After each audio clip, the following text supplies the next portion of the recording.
Hi, folks. It's Mike for a quick chat. I am currently in the US, in California, actually, and this is the first time I've been here since before COVID started, like 2019-ish. And one thing that really struck me is that when I was flying here this time around, it really didn't feel like flying back home. You definitely had the sense of I'm going somewhere kind of different from what I left behind. Um, I moved out here 10 years ago, and I've been back. I moved out of here like 10 years ago, and I've been back a few times since then. But this time it just feels like going to a place that's like not what it was, right? But now what I can say though is, so it's not like you just walk down the street and like everything is different, right? I mean, it feels the same. And that's something that would be difficult to tell from the outside.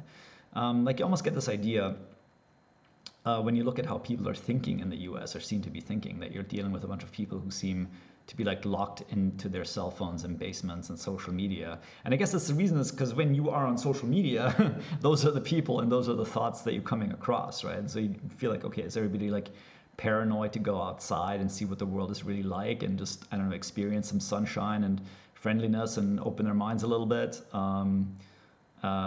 Yeah. So here, at least, it's still happening. People are outside, people are out, it's busy, and you really can't see any, like, you really can't see where that kind of bitterness is coming from when you're here. This morning, I went to get a bagel at a place that my wife and I used to go to pretty regularly in the few years we lived out here.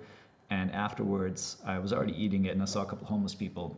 It's very early in the morning, so I figured they're probably not going to get a very good breakfast. And the thought came into my mind, like, hey, buy them, eat your bagel. And I was like, well, now that I thought of it, right, if I don't do it, I'm going to feel kind of shitty. Like, I'm going to have kind of a shitty day because I'm going to feel like a jerk. So, once you think of it, you kind of have to do it, right? So I did it. And as a result, I had a short but friendly chat with these guys. And I think one of them was called Randy or Kevin. I'm not quite sure. The other one was definitely called Pierre. And if you look at my Blue Sky, you will actually see a picture of them with their nice bagels. And it felt good. Makes the day better. So it's definitely always, it'll make your day better to help somebody else out, to do something nice for somebody, for sure. And if you notice that somebody needs something, you also might think they might have a harder and harder time here, the next few years getting it. So feel free to help them out. I also hope that they found some day work. And besides that, during the flight here, I was reflecting on the Munich Security Conference.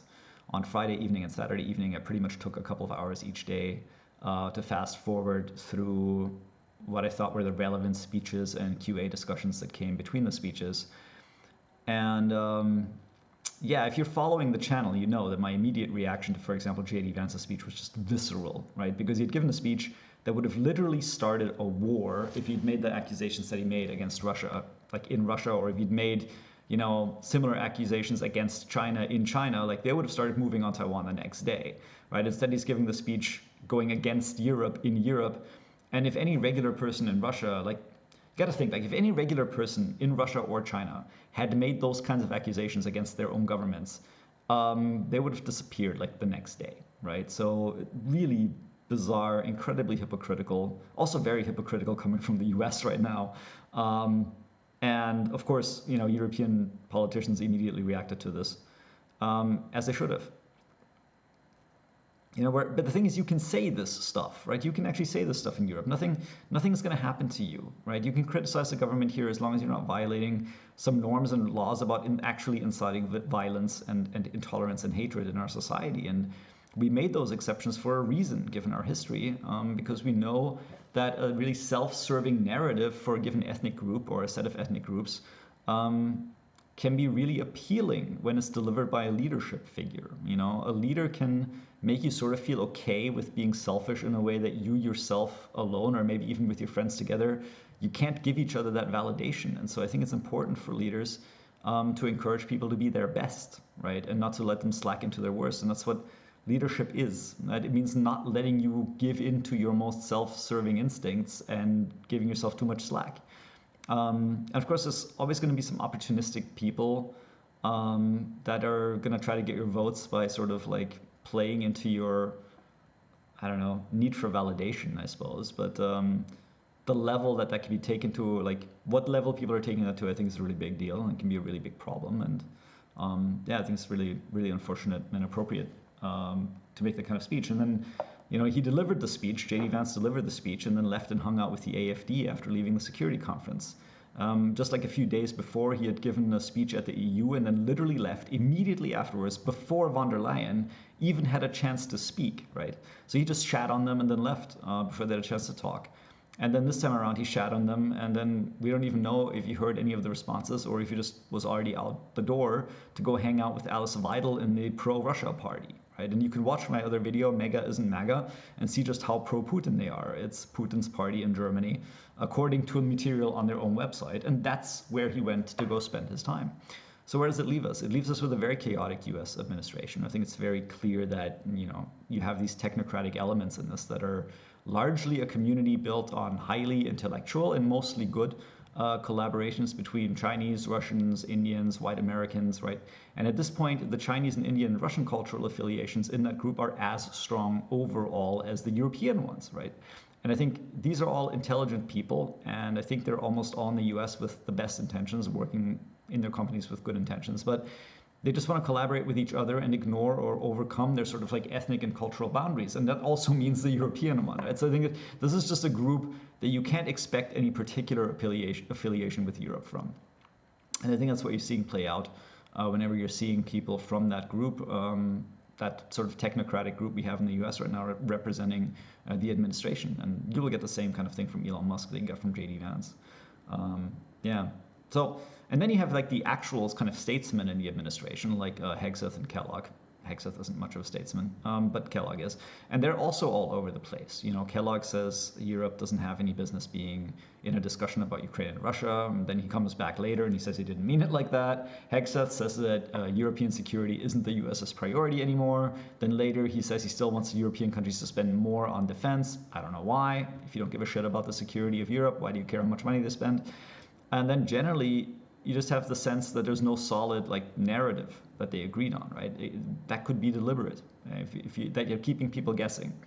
I mean, if I give them the benefit of the doubt, give them some credit, then you could say, if you're in this level of high stakes negotiation, then the less people can predict what you're going to actually do, the better, right? Like, you don't want people to prepare. You don't want them to know what you're necessarily going to actually go into the room with. But at the same time, I think the signals are so clear, right, where these people's affinities are. And really, it's very strong empathy, empathy for Russian propaganda amongst a lot of these now very powerful communities in tech. And of course, a lot of sympathy for China, I would say, and also Taiwan and Hong Kong, of course, but China as well. And of course, India also, which is basically dependent on cheap fuel, like basically Russian fuel.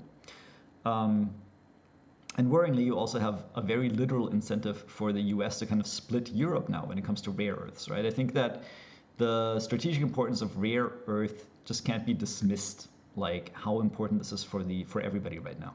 Everybody sees right now how difficult it is to maintain a technologically competent military if you don't have your own ability to make chips, tons of chips for tons of drones.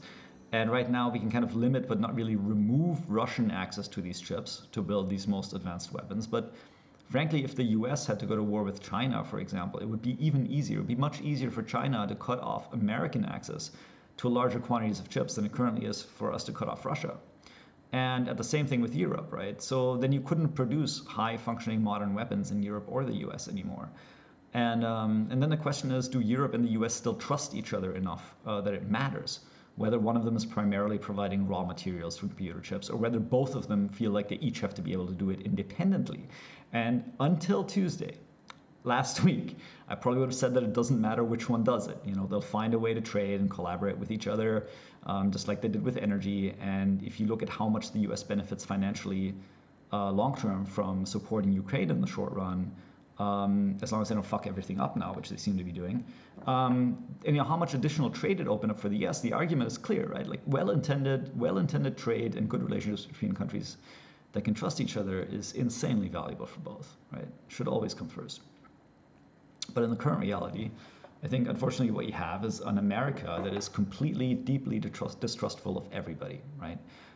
With a sort of ruling class in tech that has no trust in Europe and will say, look, either we need the Ukrainian rare earths, or we need Greenland's rare earths, and we want one of them directly under our control. And unfortunately, that creates a situation where there's pressure on Europe now from Russia on the east side and from the US on its western side. And it puts us in a very difficult situation. And the irony, I think the real kicker right now is that the painful part is that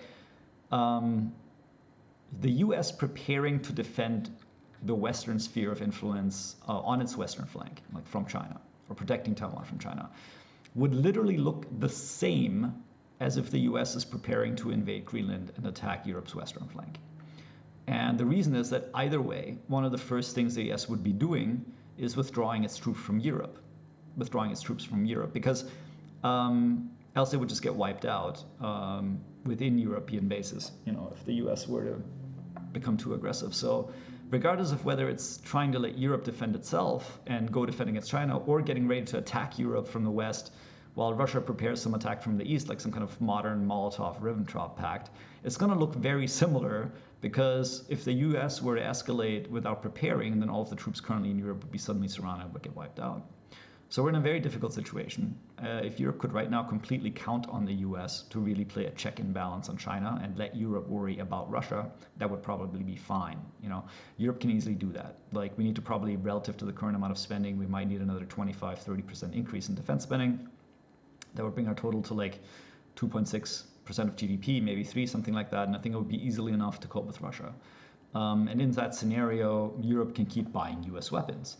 But if the US is sending these bizarre signals, then we can't even buy American weapons. We have to be making our own, right? And we have to really just make sure that everything we spend goes into ramping up our own defense industry and capabilities. And again, that's bad for the US economically too, right? You have to trust constructive partnerships if you really want to benefit from international support and trade.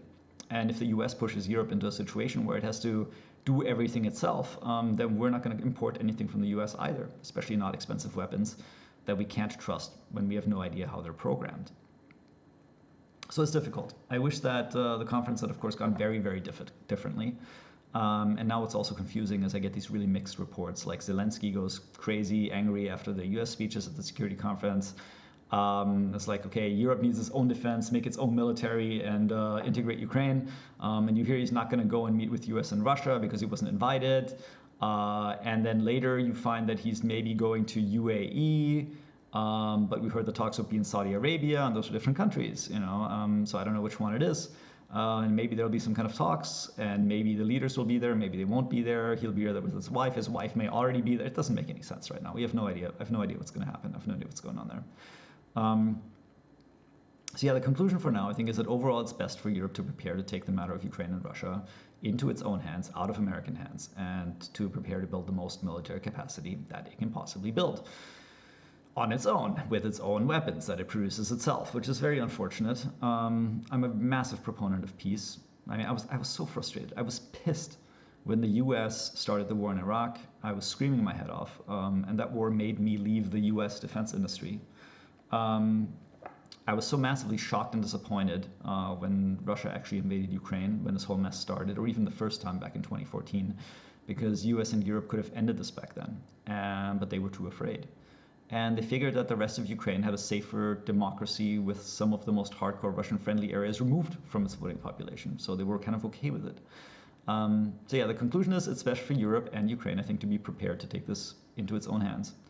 And then just let the chips fall where they may in terms of the consequences in relationship with the US.